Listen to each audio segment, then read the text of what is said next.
Hi, Asa here. Thanks for taking a moment to stop and watch. I have a couple questions for you. What stage is your business currently in? And how would you describe the current stage? Is it struggling, stable, successful?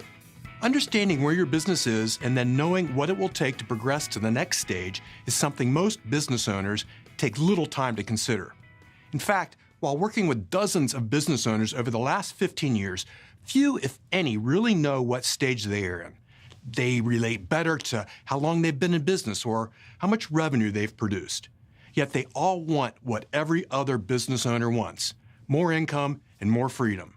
Remarkably, though, very few business owners reach that stage of life in a business. Why? Because they get stuck in an earlier stage regardless of how long they've been in business or how much revenue it generates. If a business doesn't reach the stage where it progresses on its own without the day-to-day direction of the owner, it's stuck. And without the owner knowing how to make it progress to the next stage, the owner is stuck too. The first step toward putting my business model to use, or any business model for that matter, is to know where you're starting and where you would like to end up.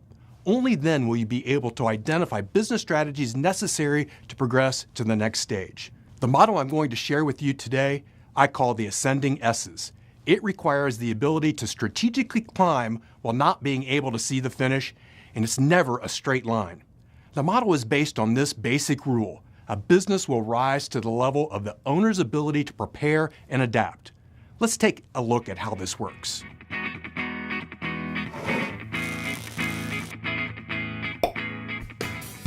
This is Mount Everest. It's the highest mountain peak in the world. Annually, just around 1,000 people attempt the climb, and over the most recent years, about 500 reach the summit. And that includes Sherpas, some of whom summit multiple times. In the chart you see over my shoulder, the dark gray lines show how many reached base camp. The lighter gray shows how many actually summit the peak. And while success rates have improved due to better equipment, knowledge, and experience, it's still never a sure thing, no matter how great your dream is to summit the highest peak in the world. The same can be said about growing a business. There are 5 camps or stages a climber needs to reach in order to attempt a summit on Mount Everest and achieve their dream. I have defined and labeled 5 stages every business progresses through and 3 keys needed to progress and get to the next stage. As you watch this, think about your own business and where your greatest pain points are and keep them in mind. By the end of this, you'll have a lot more clarity about what actions you need to take to alleviate these pain points. It's going to lie in one of 4 stages in every business. After all, stage 5 is the summit. The first stage is struggle.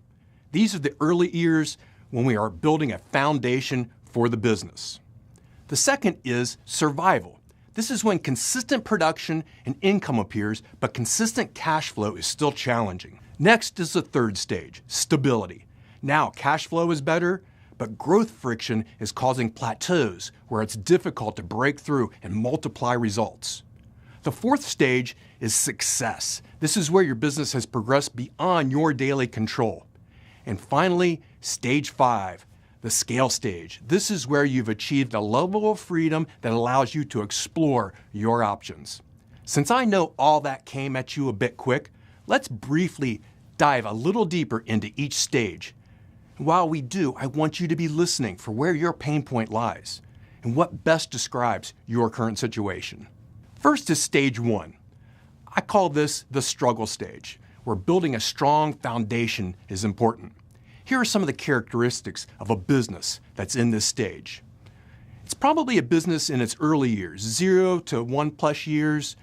It might have 1 employee, it may have several. The business owner is working on high adrenaline at this point. They're a little bit short on cash, and they're still hunting customers. They don't have that database of people who keep coming back yet. They're probably discounting quite a bit just to keep customers in and to give them the best deal.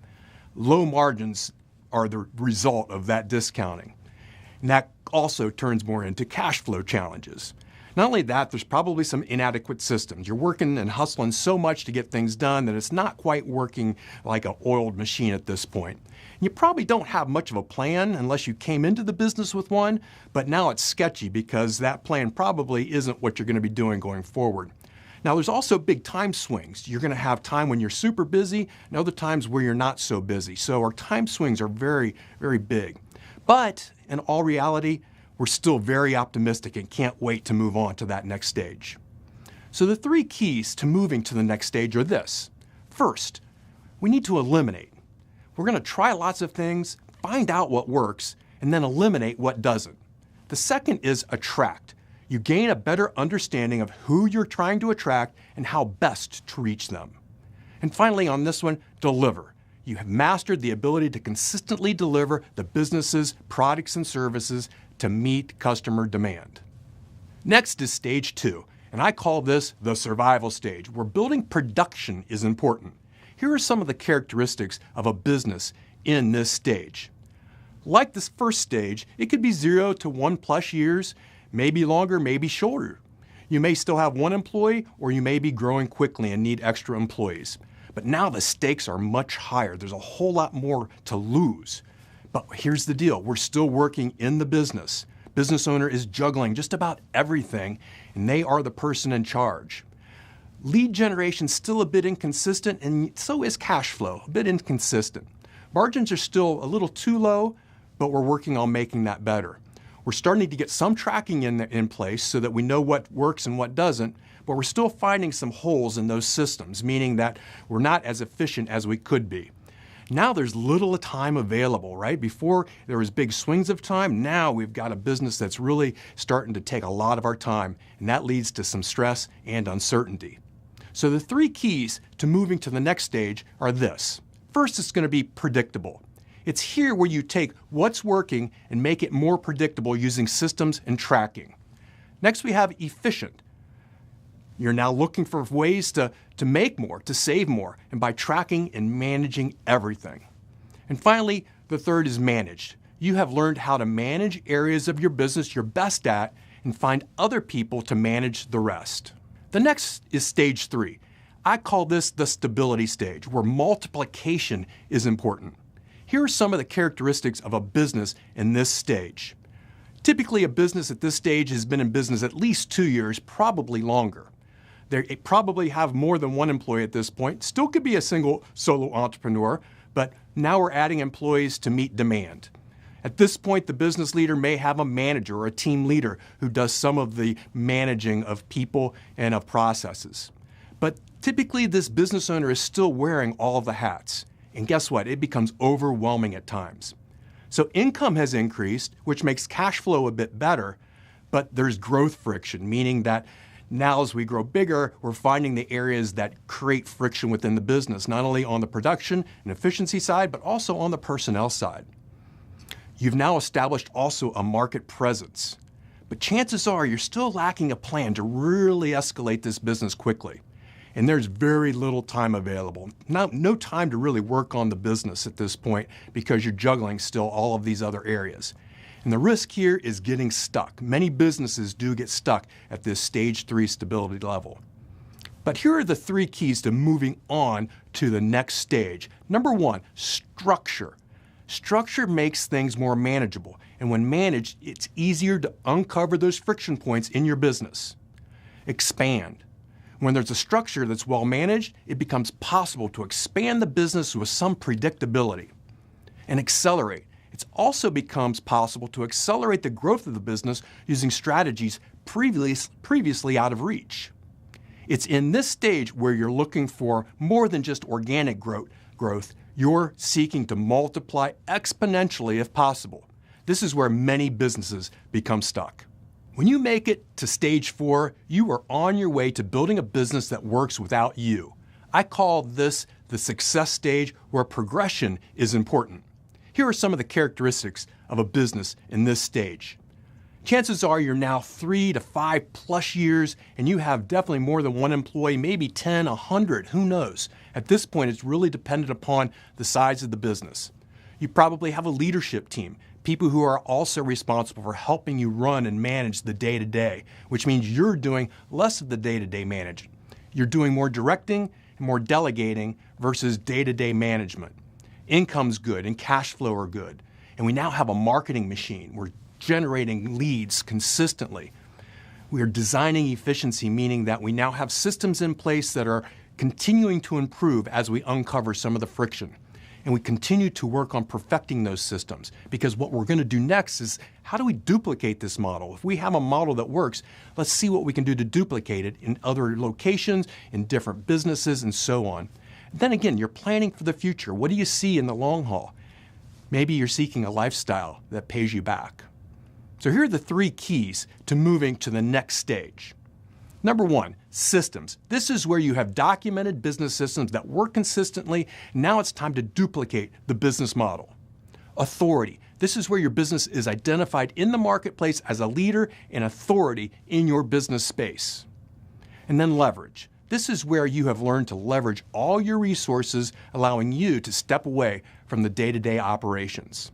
When you have achieved this stage, you move into a position where you can create scale. You're ready to attempt a summit and achieve your greatest dreams. And finally, stage 5, the summit stage. I call this the scale stage. This is where succession is important. And here are some of the characteristics of a business in this stage. You're now 5+ years into your business, 10+ employees, maybe many, many more. You have a leadership team that now reports directly to you, maybe to somebody else. You have strong income and cash flow. You have no day-to-day responsibility, and you are doing a great job at delegating most of the important decisions. You may still be involved in the strategic planning of where this business is heading, or you may be spending more time investing in growth in this business or maybe other businesses. Maybe you're looking for a way to create some passive income either through this business or other businesses. Or maybe you're giving back some of this money that you've earned to charity and to whomever else. You're going to have plenty of time at this point, and you have freedom to enjoy that time. Congratulations, you have arrived in the place most entrepreneurs dream of. This is where all the risks that came with building your own business pay off in a big way with income, freedom, and options. So there you have it, the ascending S's model. Just like attempting to climb the highest peak in the world, building a business that reaches the scale stage requires much more than just a dream of reaching it. It requires one to understand and know how to navigate various stages along the route. It requires preparation, knowledge, experience, and a stomach for risk that not everyone has. It also doesn't hurt to have a guide, a Sherpa, who knows the route, who can keep you from taking paths that lead the wrong way. Remember that pain point I asked you to think about as you watched? At what stage did you find your business's greatest pain point? So if you are feeling stuck and want to break through to the next stage, I work with business owners just like you, one-on-one, to help them identify bottlenecks, prioritize and execute strategies, and stay focused on working what's most essential for their business in order to reach that next stage. I also offer a group setting of like-minded business owners. These mastermind groups provide peer accountability and shared experiences to help people like you use the available tools to accelerate business results. To explore either of those options, click on the link to schedule a 15-minute call so we can get to know one another and see if it's a fit for you. Thanks for watching, and please share and like my content as you feel is appropriate. That's it for now, and I'll see you next time.